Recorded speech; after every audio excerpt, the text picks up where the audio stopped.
ប្រទេសឥណ្ឌូនេស៊ីជាប្រទេសដែលមានកំណើនប្រជាជនលឿនបំផុតនៅលើពិភពលោកហើយក្នុងពេលជាមួយគ្នានោះចំនួនមនុស្សវ័យចំណាស់បានកើនឡើងជារៀងរាល់ឆ្នាំ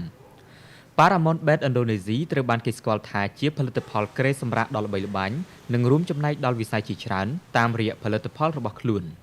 ក្រុមហ៊ុន K House គឺជាបន្ទប់តាំងបង្ហាញទី2របស់ Paramount Bet ប្រទេសឥណ្ឌូនេស៊ីហើយវាត្រូវបានបើកដំណើរការនៅឆ្នាំ2016 នាពេលបច្ចុប្បន្ននេះជាងពាក់កណ្ដាលនៃមន្ទីរពេទ្យនៅក្នុងប្រទេសឥណ្ឌូនេស៊ី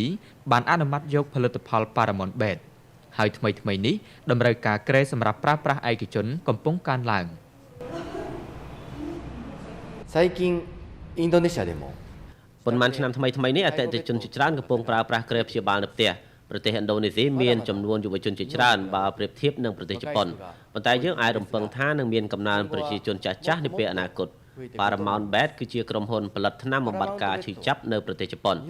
យើងចង់អភិវឌ្ឍនិងផលិតផលល្អៗជាច្រើនសម្រាប់ឥណ្ឌូនេស៊ីដោយចំណេះធ្វើពីជប៉ុនインドネシアでも普及させていけたらと思います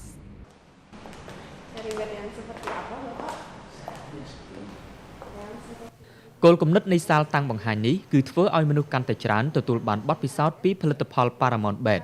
ផលិតផលដែលផលិតនៅក្នុងរោងចក្រក្នុងស្រុកត្រូវបានបង្ហាញអតិថិជនដែលត្រូវការផលិតផលទាំងនេះសម្រាប់ការប្រើប្រាស់ឯកជនឬមន្ទីរពេទ្យអាចមានពេលវេលាដើម្បីពិនិត្យនិងសាកល្បងផលិតផលផ្សេងៗដោយមានការណែនាំពីបុគ្គលិកដែលអាចជឿទុកចិត្តបានBetter healthcare យើងចង់ចូលរួមចំណែកក្នុងការព្យាបាលតាមផ្ទះឲ្យកាន់តែល្អប្រសើរជាពិសេសសម្រាប់អ្នកជំងឺការប្រើក្រែជាប្រចាំសម្រាប់អ្នកជំងឺគឺមិនសូវមានផាសុកភាពសម្រាប់ការព្យាបាលតាមផ្ទះទេយើងចង់ផ្ដល់នូវវិធីព្យាបាលល្អជាងមុនសម្រាប់អ្នកជំងឺតាមរយៈផលិតផលរបស់យើង Paramount ប្រទេសឥណ្ឌូនេស៊ីមួយឆ្នាំម្ដងរៀបចំសិក្ខាសាលាមួយនៅ K House ដោយផ្អែកលើប្រធានបទសុវត្ថិភាពអ្នកជំងឺ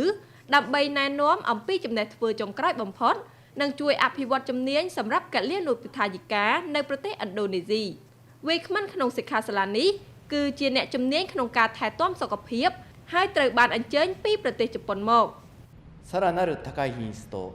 最新機能を持ったយើងចង់បន្តផលិតផលដែលមានគុណភាពកាន់តែប្រសើរឡើងនិងចង់ទាក់ទាញផលិតផលផលិតនៅប្រទេសឥណ្ឌូនេស៊ីរបស់យើងទៅកាន់ពិភពលោក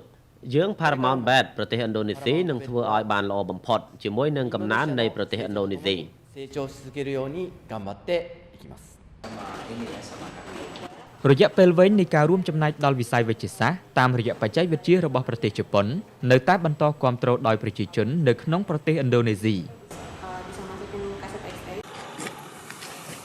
អាគីតានៅតំបន់តូហូគូនៃប្រទេសជប៉ុនមានវប្បធម៌និងប្រពៃណីជាច្រើនដែលតាក់ទងទៅនឹងតំបន់របស់ខ្លួន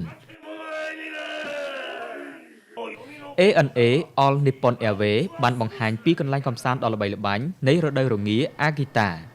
ទីក្រុងអូដាតេមានភាពល្បីល្បាញថាជាកន្លែងកំណើតសត្វឆ្កែអាគីតាហើយនៅទីនេះមានកន្លែងជាច្រើនតាក់ទងនឹងសត្វឆ្កែអាគីតា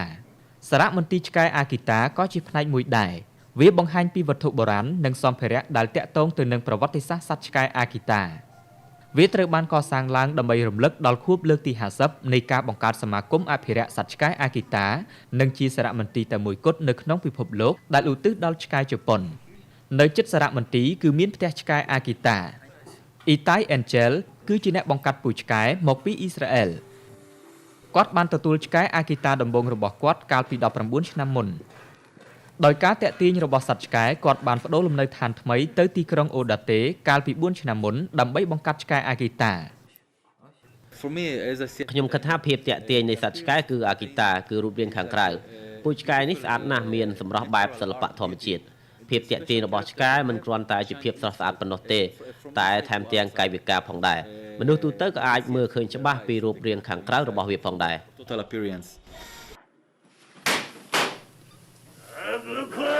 វប្បធម៌ដ៏ល្បីល្បាញមួយផ្សេងទៀតនៃតំបន់គឺ Namahake វាជាព្រឹត្តិការណ៍ក្នុងស្រុកដែលត្រូវបានគេស្គាល់ទូទាំងប្រទេសក្នុងអំឡុងពេលមេឃងងឹតនៃថ្ងៃទី31ខែធ្នូឬថ្ងៃទី15ខែធ្នូអសូរកាយបានដើរពីផ្ទះមួយទៅផ្ទះមួយដោយនិយាយថាតើមានក្មេងណាដែលមិនស្ដាប់ការព្រានប្រដៅរបស់ឪពុកម្ដាយដែរឬទេសម្រាប់មនុស្សនៅអូកា Namahake គឺជាព្រលឹងវិញ្ញាណដែលនាំមកនូវសុខភាពល្អនិងការប្រមូលផលដ៏សម្បូរបែបពីវាលស្រែព្រៃភ្នំនិងពីសមុទ្រសម្រាប់ឆ្នាំខាងមុខនេះផ្ ផ្ទះដាល់ស្វាគមន៍ណាម៉ាហាកេគឺជាពិធីបុណ្យបដិសណ្ឋារកិច្ចបែបបុរាណត្រូវបានអភិរក្សដោយជាការផ្ដល់នូវអាហារនិងម្ហូបចំណីដល់ព្រលឹងអសុរកាយនោះសារមន្ទីរណាម៉ាហាកេមានទីតាំងស្ថិតនៅក្នុងទីក្រុងអូកាវាជាកន្លែងដ៏ល្អបំផុតដើម្បីរៀនអំពីប្រពៃណីនិងវប្បធម៌របស់ណាម៉ាហាកេ